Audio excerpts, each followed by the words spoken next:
I want us to start by thinking about this device, the phone that's very likely in your pockets right now. Over 40% of Americans check their phone within 5 minutes of waking up every morning. And then they look at it another 50 times during the day. Grown-ups consider this device to be a necessity. But now I want you to imagine it in the hands of a 3-year-old. And as a society, we get anxious. Parents are very worried that this device is going to stunt their children's social growth, that it's going to keep them from getting up and moving, that somehow this is going to disrupt childhood. So I want to challenge this attitude. I can envision a future where we would be excited to see a preschooler interacting with the screen. These screens can get kids up and moving even more. They have the power to tell us more about what a child is learning than a standardized test can. And here's the really crazy thought. I believe that these screens have the power to prompt more real-life conversations between kids and their parents. Now, I was perhaps an unlikely champion for this cause. I studied children's literature because I was going to work with kids and books. But about 20 years ago, I had an experience that shifted my focus. I was helping lead a research study about preschoolers and websites. And I walked in and I was assigned a 3-year-old named Maria. Now, Maria had actually never seen a computer before. So the first thing I had to do was teach her how to use the mouse. And when I opened up the screen, she moved it across the screen, and she stopped on a character named X the Owl. And when she did that, the owl lifted his wing and waved at her. And Maria dropped the mouse, pushed back from the table, leaped up, and started waving frantically back at him. Her connection to that character was visceral. This wasn't a passive screen experience. This was a human experience. And it was exactly appropriate for a 3-year-old. So I've now worked at PBS Kids for more than 15 years. And my work there is focused on harnessing the power of technology as a positive in children's lives. I believe that as a society, we're missing a big opportunity. We're letting our fear and our skepticism about these devices hold us back from realizing their potential in our children's lives. And fear about kids and technology is nothing new. We've been here before. Over 50 years ago, the debate was raging about the newly dominant media, the television. That box in the living room, it might be separating kids from one another. It might keep them away from the outside world. But this is the moment when Fred Rogers, the long-running host of Mr. Rogers' Neighborhood, challenged society to look at television as a tool that could promote emotional growth. Here's what he did. He looked out from the screen and he held a conversation, as if he were speaking to each child individually about feelings. And then he would pause and let them think about them. You can see his influence across the media landscape today. But at the time, this was revolutionary. He shifted the way we were looking at television in the lives of children. So today, it's not just one box. Kids are surrounded by devices. And I'm also a parent. I understand this feeling of anxiety.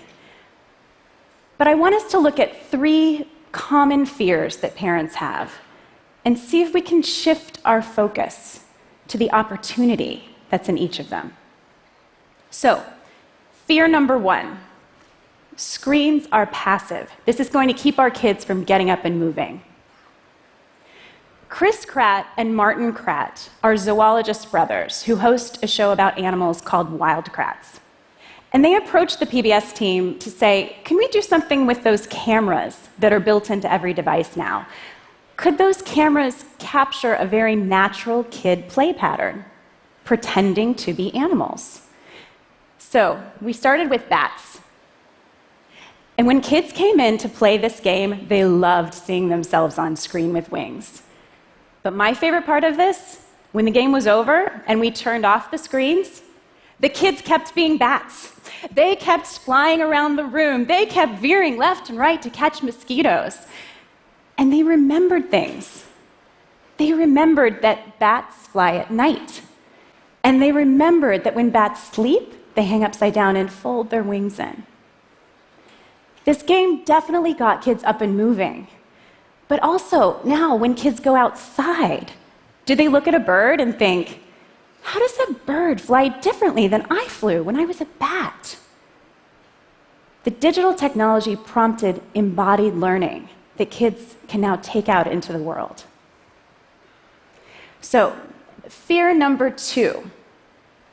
Playing games on these screens is just a waste of time. It's going to distract children from their education. Game developers know that you can learn a lot about a player's skill by looking at the back-end data. Where did a player pause?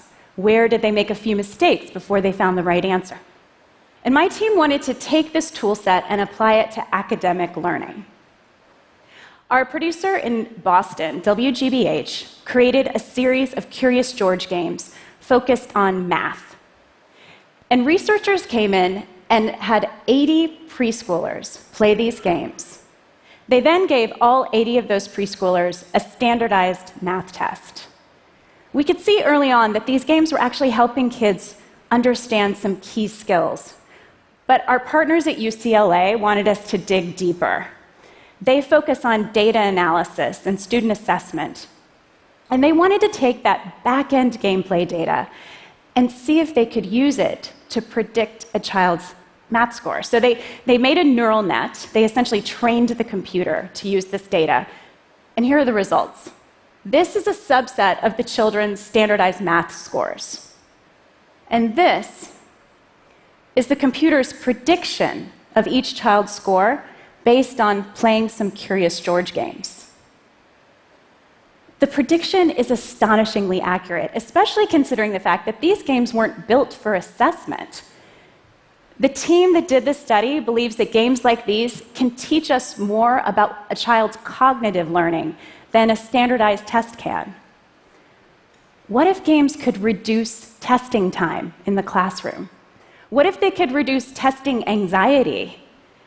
How could they give teachers snapshots of insight to help them better focus their individualized learning? So the third fear I want to address is the one that I think is often the biggest, and that's this. These screens are isolating me from my child. So let's play out a scenario. Let's say that you are a parent and you need 25 minutes of uninterrupted time to get dinner ready. And in order to do that, you hand a tablet to your 3-year-old. Now, this is a moment where you probably feel very guilty about what you just did. But now imagine this. 20 minutes later, you receive a text message on that cell phone that's always within arm's reach. And it says, Alex just matched 5 rhyming words. Ask him to play this game with you. Can you think of a word that rhymes with cat? Or how about ball?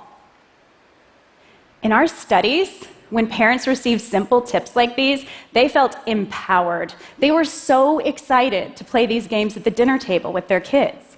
And the kids loved it too. Not only did it feel like magic that their parents knew what they'd been playing, kids love to play games with their parents. Just the act of talking to kids about their media can be incredibly powerful. Last summer, Texas Tech University published a study that the show Daniel Tiger's Neighborhood could promote empathy, the development of empathy among children. But there was a really important catch to this study. The greatest benefit was only when parents talked to kids about what they watched. Neither just watching nor just talking about it was enough. It was the combination that was key. So when I read this study, I started thinking about how rarely parents of preschoolers actually talk to kids about the content of what they're playing and what they're watching. And so I decided to try it with my 4-year-old. I said, "Were you playing a car game earlier today?" And Benjamin perked up and said, "Yes, and did you see that I made my car out of a pickle? It was really hard to open the trunk." This hilarious conversation about what was fun in the game and what could have been better continued all the way to school that morning. I'm not here to suggest to you that all digital media is great for kids. There are legitimate reasons for us to be concerned about the current state of children's content on these screens. And it's right for us to be thinking about balance. Where do screens fit against all the other things that a child needs to do to learn and to grow? But when we fixate on our fears about it, we forget a really major point. And that is that kids are living in the same world we live in, the world where the grown-ups check their phones more than 50 times a day. Screens are a part of children's lives. And if we pretend that they aren't, or if we get overwhelmed by our fear, kids are never going to learn how and why to use them. What if we start raising our expectations for this media? What if we start talking to kids regularly about the content on these screens? What if we start looking for the positive impacts that this technology can have in our children's lives? That's when the potential of these tools can become a reality. Thank you.